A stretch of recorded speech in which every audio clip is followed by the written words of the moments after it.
SwayamPrabha. Digital India. Educated India.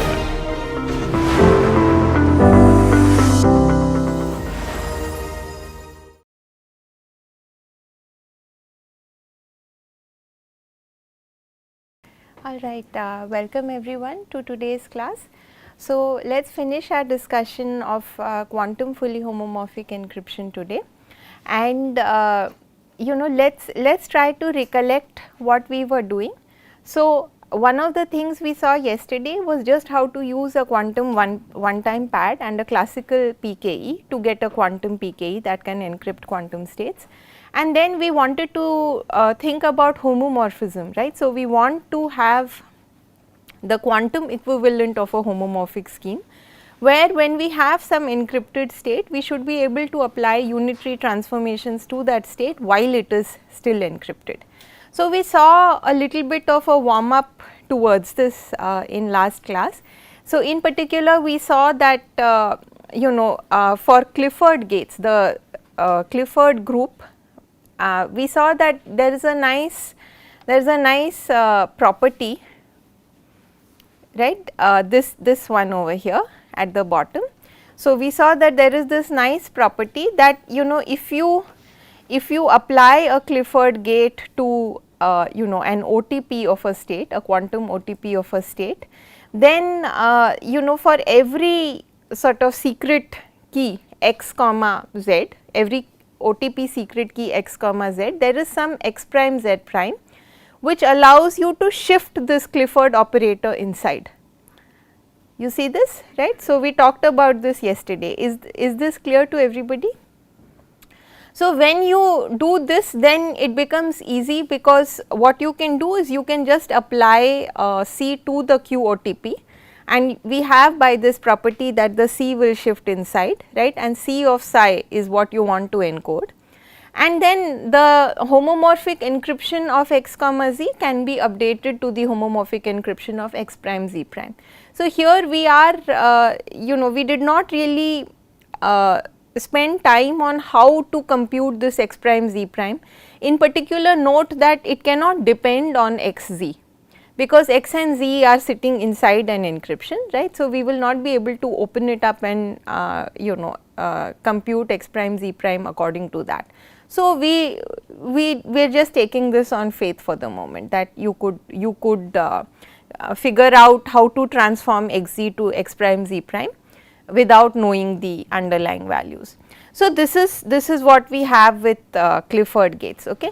And now the next thing that we need to support are Toffoli gates, and if we can support Toffoli gates, then we will be done. Does everyone agree? Because Clifford and Toffoli gates together form a universal gate set, right. So we already saw how to handle Clifford. So now if we can also do Toffoli, then we will be good. And also note here that when we say that we are handling these gates, what we are really doing is we are finding a way to kind of maintain an invariant. The invariant is the structure of the ciphertext, right, which is the Q OTP, which has a certain structure, right, and the classical encryption of the Q OTP keys, right. So it is good to remember that. So that is why, I mean, handling one Toffoli gate, or one handling each of the set of universal gates is enough, because you having used one gate, you get something which looks like what you started with, right, and you can keep going. So you can then apply the next gate and so on. So these are things that maybe we are not making completely explicit, but I hope that this is clear to everybody. Alright, great. So today's class we will talk about how to handle Toffoli gates, and there is some really interesting theory that that is built in order to do this. And in particular, the paper that we are talking about is by Urmila Mahadev from 2020. It is about quantum fully homomorphic encryption. You can find the reference on the course web page. So I will not have time to describe the entire construction and entire proof in all detail, but I will highlight the main ideas that make it possible. Okay. So before we look at the computation, we need to define this new cryptographic primitive, okay, of trapdoor claw free function pairs, and this is something we just did last time.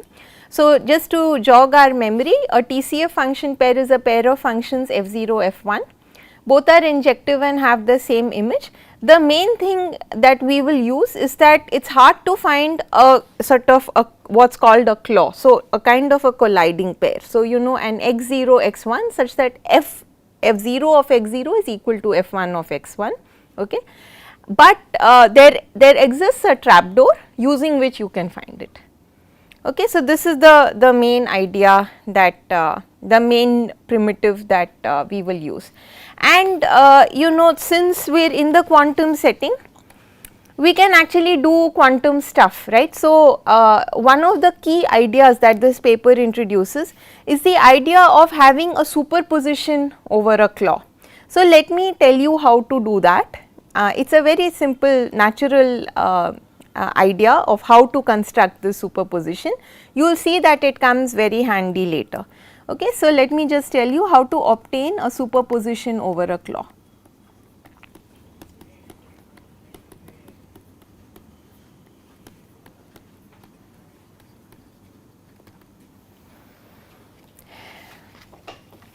So, what do you think first of all is the goal here, like when we say superposition over a claw? So, essentially I am given f0 and f1, okay, and I want to compute, just as the name suggests, right, a superposition. So, there is some normalization factor of a claw. So, x0 and x1 is a claw. So, that means that f of x0 is equal to f of x1.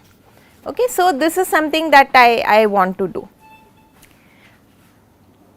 The goal is clear, okay, and I mean we have done this dozens of times by now, right. So, in fact, I am pretty sure that all of you can guess how we will do this as well, right. So, basically I mean I just define the right kind of function, okay, and then I compute the function as we have done before.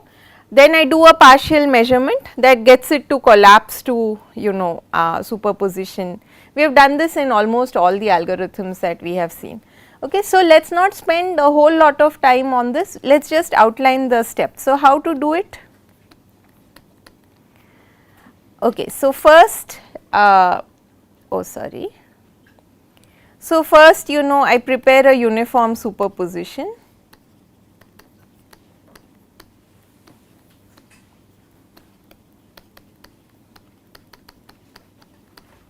So, what is that? Well,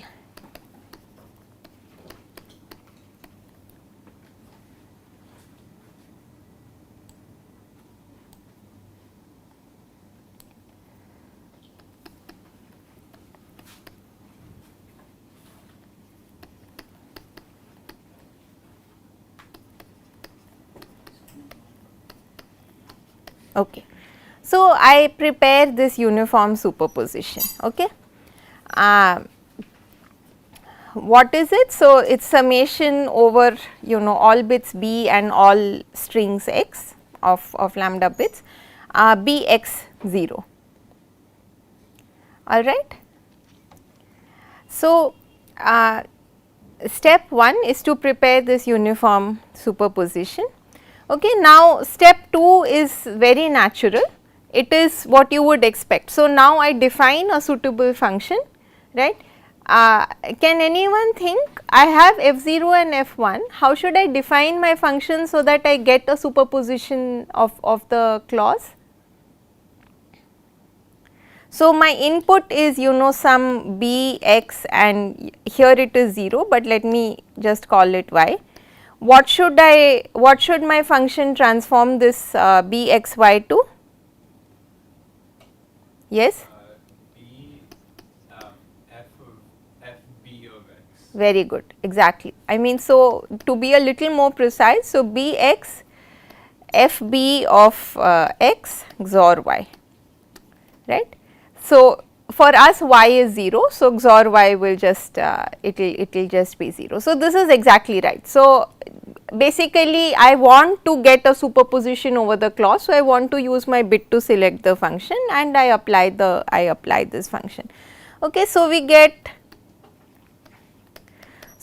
sort of summation over b comma x, b x and f b of x. Okay, so great. So, now what should I do? So, this is stuff that everyone is an expert in by now. So, now what should I do? If I want a superposition over the clause, so one of those keywords was indeed correct. So, measure the last register. So, if I measure the last register, what is going to happen? So, f b of x will collapse to some y, right, and then I'll get a summation on x 0 and x 1 such that f 0 of x 0 is equal to f 1 of x 1. Okay. So, I will get summation of x such that f b of x is equal to y b x b, okay, and of course y. So, there is some y. So, this is just to say that we can do it. Okay. So, I am going to as usual discard this. So, essentially what I got is 0 x 0, right, plus 1 x 1, where f 0 of x 0 is equal to f 1 of x 1. This is what I wanted. Okay. Now, you may be wondering what does this have to do with Toffoli gates? We will get to that. So, this is just a little bit of machinery that we have set up. Okay. Good. So, are there any questions? Shall we go on? So, let us go back to the frame of our story, which is of course QFHE, right. So, this what we just did was something that we need to use along the way, but of course, what we are trying to build is QFHE, right. And once again, so we said we want to support Clifford and Toffoli. Okay, and this we already know how to do. Okay, so, we want to do this now, and also it is not a bad idea to sort of recollect what is this Toffoli gate. So, it is a 3 input gate, right, A, B, C. So, A goes to A, B goes to B, okay, and C goes to C XOR A, B. So, it is a controlled C naught gate, right. Yeah. So, if C is 1, then it control, then I mean this is C is the control bit here. So, if C is 1, then the C naught gate gets computed. Okay. So,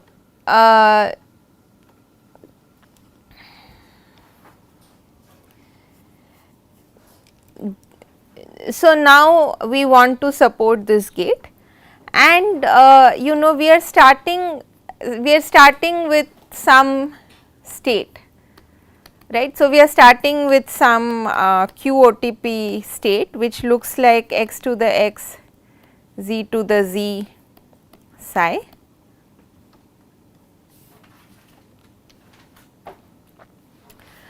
Okay, and what do we want to do? So, remember that our hope was to sort of put a t inside here, right. We do not mind changing the x prime x z to some x prime z prime, but we want to insert one t over there. And what happens if I simply do the obvious thing? So, what is the most obvious thing I can try? Apply t to psi prime, which I have, right. So, let me try that, right. So, if I do t of psi prime, what do I get? So, I get t x to the x, z to the z, and because I want t over here, let me just do t dagger t, right. So, that is identity. So, I can always write that. Now, if I could have expressed this as some x to the x prime, z to the z prime, then I claim I would be done, right. this is what we did with the Clifford gates. So, if it were possible for me to club these terms together to get like a a well formed OTP like structure, then I would be in good shape, and I could just apply T and try to update the classical homomorphic encryption, and I could proceed. The problem is, of course, that we cannot do this. So, in Clifford gates there is a particular structure that lets us do it, but in Toffoli gates there is not. Okay. So, we do not know how to do this. So, what we will do is we will actually do some elaborate thing to convert this this to the form that we want.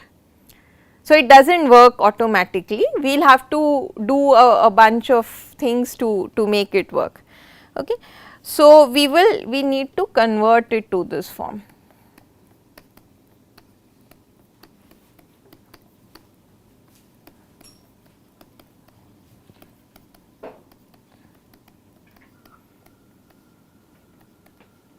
Okay. So, it does not just work.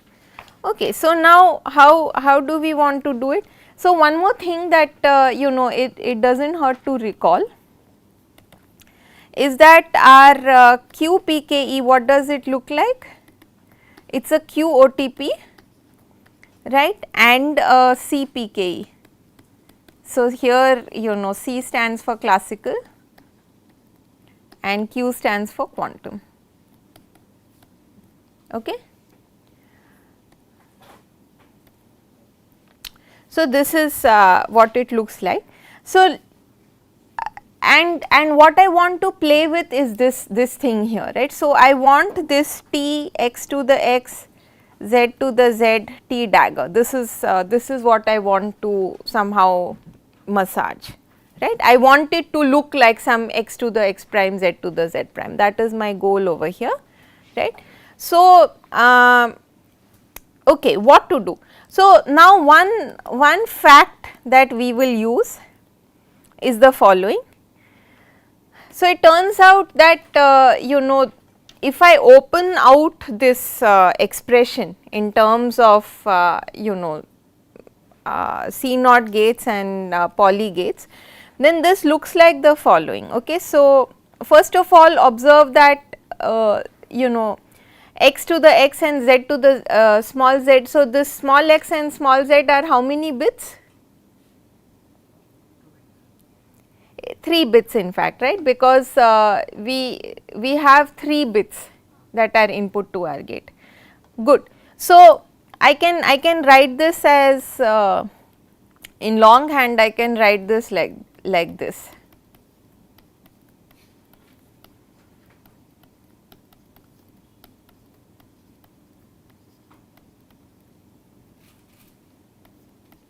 T dagger. I mean, this is just rewriting it in terms of individual bits, and it turns out that you can open this up to get the following. So, C naught of x 2 1 3. This notation here means that this whatever is in the superscript. So, x 2 over here, this is the control bit for this C naught gate, for this gate. Okay. So, C naught x 2 1 3, okay, then C naught x 1 2 3, then z hat 3 1 2, okay, then x to the x 1, z to the z 1 plus x 2 z 3 tensor x to the x 2, z to the z 2, x 1 z 3, okay, tensor x to the x 1 x 2 plus x 3,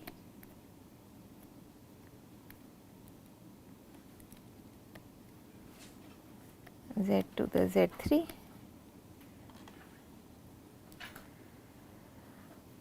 okay, where z hat is I tensor Hadamard of C naught Z 3 1 2 I tensor Hadamard. Okay, great. So, you know, for the sake of completeness, I have written out this big expression. I did not derive it. This is just a fact. Okay, you could verify that this is correct. So, also let me just write that here C naught IJY means that C naught Ij is performed if y is 1. Okay. So, we have this long complicated expression. What can we get out of it? Any thoughts? I mean, it may be a bit hard to guess, but does anyone notice? So, let me try to sort of direct us a little bit here. So, let us try to think in terms of gates, right. Like we know how to handle Clifford gates, right. We know how to handle in particular polymatrices or Hadamard gates and so on. So, I want to say that, you know, this thing inside the parentheses, okay. So, this stuff here. I want to point out that, well, this is just polymatrices, right, poly operators. Similarly, you know, this H is just a Hadamard, so it is a Clifford gate. And where I am going with this is that, you know, basically the gates that we do not quite know how to do are these, right. These are the gates that we do not quite know how to do, and the crucial observation that was made by the author is that the control bits of these gates are actually all classically encrypted. Okay.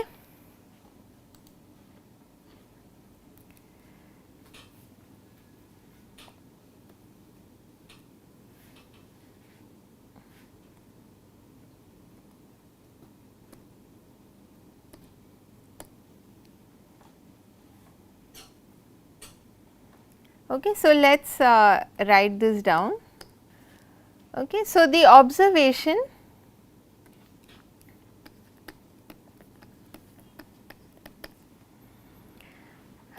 is that the control bits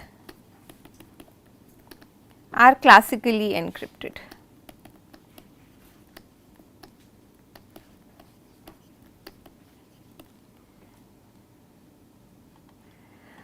Okay. So, it turns out because of this that in order to support encrypted Toffoli computation, it actually suffices to support encrypted C naught computation. Okay. So, basically if I could do the following, right, that I have enc of S, right, A, B, and I get here enc of S, okay, A, B,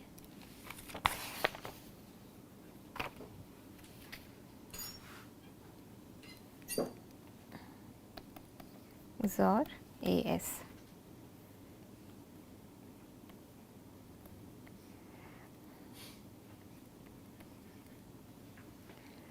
Okay, so it suffices to support, well, I should not just say suffices to support encrypted C naught. What I mean to be a little more careful is that it suffices to support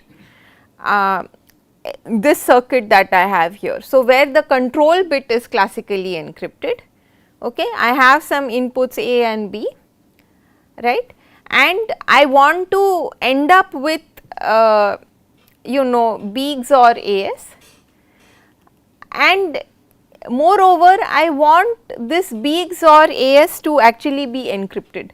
So, I want this encryption to actually be a classical FHE, okay, and I want this encryption to be quantum. Now, first of all observe that it is crucial that this B XOR AS be encrypted. Why is that? Because I want S, I mean my S here is encrypted, right. So, presumably I want to hide S. If I do not encrypt the output B XOR AS, right, then I could set A equal to 1 and B equal to 0 and this would give me S, is not it, right. So, I want to get the output state also to be encrypted. So, let us just take a step back. I hope that things were clear. I mean we stared at this big expression and observed that the control bits of these gates are all classically encrypted. So, without doing a very careful proof, we at least intuitively concluded that it suffices to compute this particular gate where I have the control bits as encrypted, right, and I compute this C naught over here. The output should also be encrypted, but the output should be encrypted quantumly. Okay, so is it clear? I think it is really sort of cool, right. So, I mean really staring at the structure of the problem and figuring out that you know here is what would suffice. Now, note that actually at this moment it is not clear at all how you might support something like this, right. So, it is not clear at all how we would support something like this, but you know let us keep going and well she does it, right. So, we are not presenting this if she had not succeeded. So, there is a very clever way in which this problem can be solved. So, good. So, this is what we want to do. Okay. So, now let us focus all our attention on this. Okay. So, let us focus our attention on this encrypted C naught gate. Okay. So, what do I want? So, formally given a quantum state,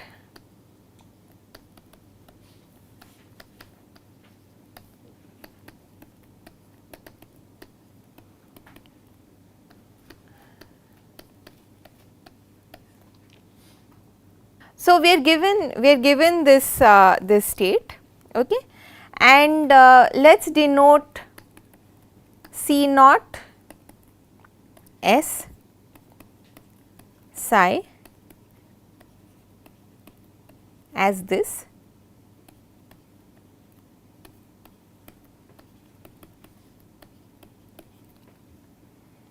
okay, and what we want is that, well, I want to be able to put this in a box, right. So, I want to have C naught enc of S, okay, this is FHE enc of S psi, okay, going to quantum enc of the above state.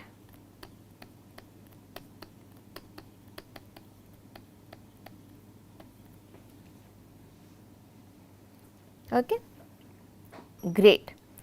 So, presumably we made some progress. I mean at least we have reduced our problem down to something simpler, at least that we have done, but it is still not clear at all how to do this, right. So, we want, so yes we want this, indeed we want this. How do I do it?